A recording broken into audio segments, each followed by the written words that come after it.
Salut Christian. Salut. Aujourd'hui, on va parler d'emailing et la première question que j'ai à te poser, c'est pourquoi je devrais faire de l'emailing. Alors l'emailing, ça répond à deux objectifs principaux. Le premier, c'est l'acquisition. Donc on va aller chercher à recruter de nouveaux prospects dans des bases soit externes, soit partenaires, de façon à les faire rentrer en fait dans notre cercle de communication, à interagir avec eux et à les intéresser à nos produits ou services, leur faire découvrir nos produits ou services. Le deuxième objectif, c'est de la fidélisation, et là on va plus être sur une base de clients ou de prospects, en tout cas qui nous connaissent bien, qui ont déjà entendu parler de nous, qui sont abonnés à notre newsletter. C'est le moyen le plus commun de faire de la fidélisation, sur lequel on va plus communiquer sur les actualités de l'entreprise, les nouveaux produits et services, les actualités du secteur d'activité dans son ensemble, où là on est beaucoup plus sur de l'engagement que sur de la vente pure. Et ça, si je veux mettre en place, ça demande beaucoup d'éléments à réaliser ou... Alors ça dépend des cas, il y a des cas spécifiques, mais on va dire que en règle générale, le principal, c'est déjà d'avoir une base de données, d'avoir un routeur professionnel pour pouvoir envoyer ses emails et avoir une bonne délivrabilité, concevoir son email, donc que ce soit la rédaction de l'objet qui est très très importante, parce que c'est ce qui va déterminer le taux d'ouverture, le sender qu'on va choisir, le corps du mail, est-ce qu'on fait un mail 100% texte, est-ce qu'on fait un mail graphique, le ratio texte-image par exemple, qu'il va falloir déterminer, le bon tracking des liens, etc. Et puis ensuite toute la phase d'analyse, donc ça peut prendre du temps en tout cas à mettre en place. Ok, ça peut prendre du temps, ça j'ai bien compris. Par contre, tu parlais de routeur professionnel, donc j'imagine que ça va me demander un certain budget, ça a un coût. Alors le coût, ça dépend des routeurs. Il y a des routeurs type Mailjet, Mailchimp qui proposent des abonnements mensuels avec un certain nombre d'emails maximum par mois, ou un certain nombre d'inscrits sur la base en tout cas qu'on a sur le routeur. Et puis il y a aussi des possibilités de payer à l'email envoyé pour des centimes. Donc ça dépend en général du volume d'envoi et de la fréquence d'envoi, le coût. Alors justement, la fréquence d'envoi, est-ce que tu as des conseils par rapport à ça? Alors j'ai quelques conseils: éviter de trop envoyer pour éviter de sursolliciter sa base. Plus on la sollicite, plus on augmente la pression marketing, plus on risque d'avoir du désabonnement, des plaintes, et donc du coup de nuire à sa réputation. À terme, ça peut aussi nous blacklister chez les FAI, donc on peut avoir des problèmes de délivrabilité. Donc en termes de fréquence, je recommande de base une fois par semaine. Ça peut être beaucoup quand on n'a pas suffisamment de contenu, donc parfois une fois par mois ça peut suffire. Il faut faire ça en fonction de l'engagement que les destinataires vont montrer. Est-ce qu'ils ouvrent les mails, est-ce qu'ils cliquent, est-ce qu'ils vont acheter vos produits ou services, est-ce qu'ils vont s'abonner, s'inscrire.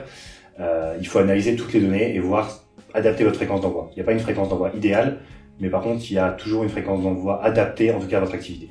Alors justement, tu parles d'analyse des données, admettons, j'ai réussi à trouver le bon message, à trouver les bonnes images, j'envoie mon email. Concrètement, comment je mesure l'efficacité de ma campagne d'emailing? Alors il va y avoir plusieurs indicateurs à prendre en compte. Les principaux, le taux d'ouverture, c'est le nombre d'emails ouverts sur le nombre d'emails reçus.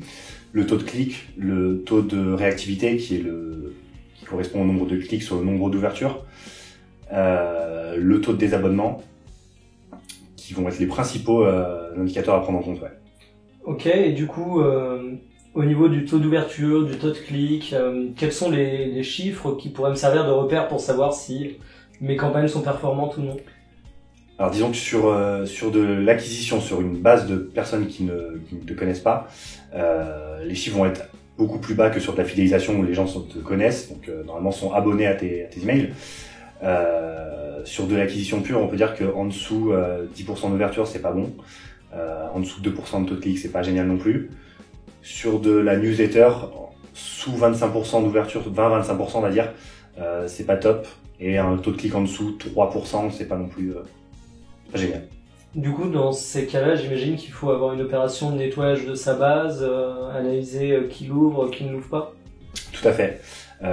Déjà de base, en règle générale, nous chez 404, on préconise à nos clients de programmer des relances, que ce soit sur les ouvreurs, sur les cliqueurs, comme sur les non-ouvreurs et non-cliqueurs, de façon à maximiser les profits qu'ils vont pouvoir retirer de leur campagne emailing. Et puis la gestion de la base est aussi très importante. Effectivement, il faut la nettoyer. Donc c'est-à-dire que On va régulièrement consulter sur sa base si on a des personnes qui sont inactives depuis un petit moment. Ça peut être le moment de lancer une campagne de réactivation et puis de voir si les gens ouvrent le mail ou non. Et les personnes qui sont inactives, de toute façon, mieux vaut les retirer de la base ou en tout cas les mettre de côté en se disant que s'ils n'ouvrent pas vos mails, c'est qu'ils ne sont pas intéressés pour le moment par vos produits ou services. Ok, et du coup, dernière question, l'emailing c'est bien, mais j'imagine qu'on peut trouver des complémentarités avec d'autres leviers? Oui, tout à fait. L'un des leviers les plus complémentaires à mon sens, c'est tout ce qui va être retargeting. Le gros avantage de l'emailing, c'est que c'est un levier où on va pousser de l'information aux internautes. Quand on arrive à les emmener jusqu'à la landing page, donc la page d'atterrissage suite au clic sur l'emailing, si on arrive à les emmener sur cette page-là, on a déjà fait 80% du boulot. Après, de là, ce qu'ils s'inscrivent ou qu'ils achètent, il y a encore de la marge.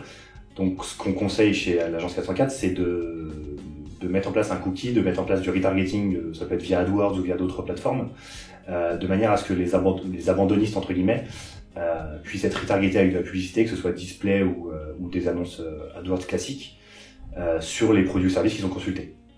Ça permet de maximiser l'engagement et de maximiser les profits de la campagne. Très bien, en tout cas je te remercie pour cet éclaircissement sur l'emailing. Merci à toi. Et à bientôt pour une prochaine vidéo. Salut! À bientôt.